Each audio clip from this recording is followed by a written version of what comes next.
Hello and welcome to the Spotlight Sessions. My name is Ilan Fisher. I'm the host and I also head up our nonprofit partnerships here at accessiBe. Today I'm really excited to be speaking to Chick, who works with the coordinating unit of associations of persons with disabilities in Cameroon. How's it going, Chick? Thank you, Ilan, and great for having me on the spotlight. My pleasure. So Chick, for those of us who don't know so much about yourself, can you tell us a little bit about your background, your professional, your personal history as well? Chick Sama is my name, and I'm the general coordinator of the coordinating unit of associations of persons with disabilities. I live with a visual impairment from birth, and this has played on however and whenever I do my work.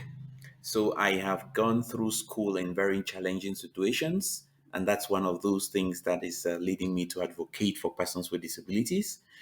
Went through very challenging situations using Braille. Braille is a tactile system of writing.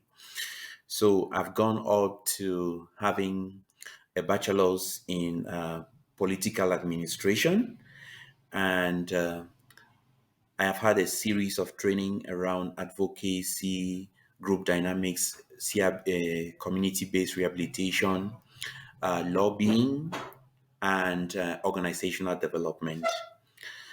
I have worked in different organizations on disability inclusion, advocacy, and disability work as a whole. And I said earlier, currently I'm the coordinator of the coordinating unit of associations of persons with disabilities. I am also a teacher, teaching in several institutions of learning that run the program dealing with disability inclusion and special education. Thank you, Chief. And in terms of the work that the coordinating unit of associations of persons with disabilities is doing, what is the scope of the organization? What are the kind of programs and offerings or services that you provide? So currently, the coordinating unit of associations of persons with disabilities, with the acronym CUAP, is located and works within the northwest region of Cameroon. So it covers the 34 subdivisions of the northwest region, 7 divisions of the northwest region. That is one region of the 10 regions of Cameroon. We work basically in 5 different areas: the health sector, the education sector, livelihood, empowerment, and social inclusion. So these 5 main areas form the CBR, community-based rehabilitation metrics. That's how we have chosen to do our work, so that we meet the needs of persons with disabilities in their different communities. And so in the health area, we try to give educate health service providers on specific ways of handling disability health issues, as well as making accessible ways of persons with disabilities having better services in the communities and health services. So, for instance, we want to change the infrastructure to meet the needs of persons with disabilities, wheelchair users, crutches users, and all of that. But also that the services are accessible in terms of communication, which means persons with hearing impairments could have better ways of having their health situation looked at by taking into consideration their mode of communication, that is sign language. So, making available sign language interpreters in community services. For education, we do similar things, advocating for many more persons with disabilities to be part of educational institutions in Cameroon, advocating that training institutions that train persons with train teachers are inclusive in their curriculum and practice, but also very important that we advocate that families pay more attention in sending more of their children with disabilities to educational institutions.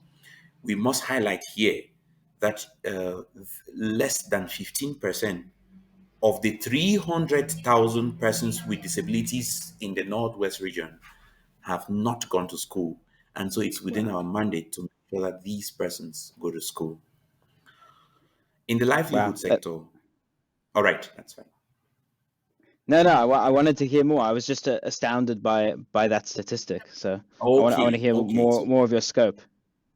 yes. So in the in and also in the area of education, we want to provide textbooks because it's one of the areas that we've not seen people do, and it plays on the performance of persons with disabilities. So, um, persons with disabilities, we provide textbooks in accessible formats. So, making textbooks in braille, in audio formats, in soft copies. So, depending on your disability types, you can have access to textbooks. That's something which is virtually new in the country and probably in this part of Africa.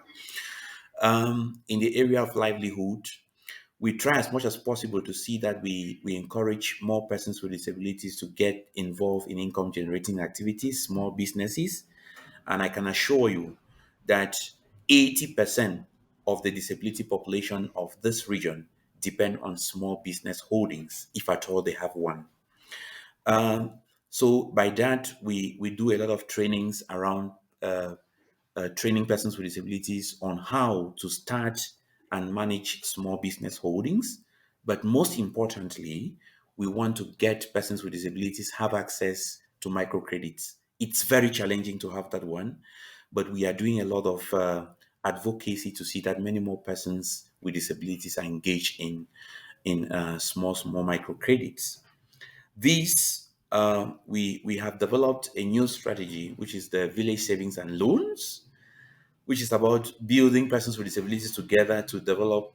It's a kind of self-financing, and I really encourage many more persons to help in this program because it builds people in their community to have money without necessarily looking at big financial institutions. In empowerment, we are giving capacity to persons with disabilities themselves to advocate for themselves. So, building their self esteem, building their ability to advocate for themselves, and then putting them together in small organizations of persons with disabilities, and that we are coordinating. We are also empowering them to know the different legal frameworks that exist, both nationally and internationally, on how to protect their rights and defend the rights of persons with disabilities. We are trying to produce national disability cards and other relevant documents that will allow persons with disability get more services in our communities.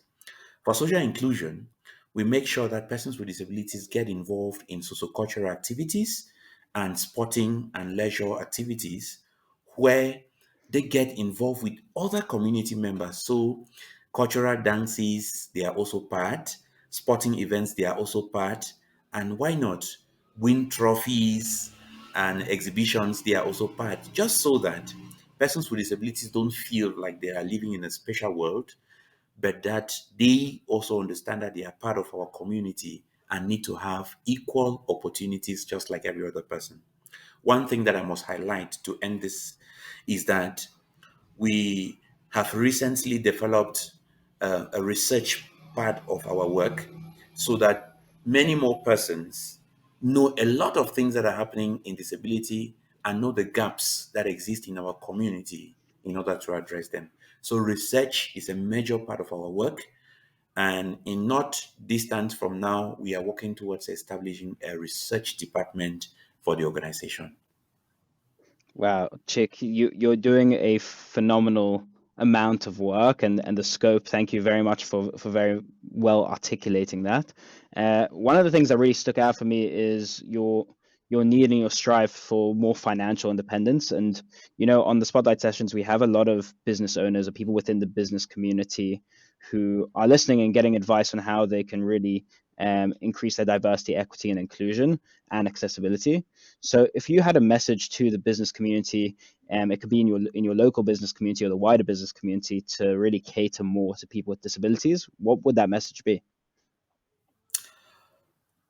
The message I have is support the coordinating unit of associations of persons with disabilities to support the above 300,000 persons with disabilities who are hoping that we can advocate on their behalf.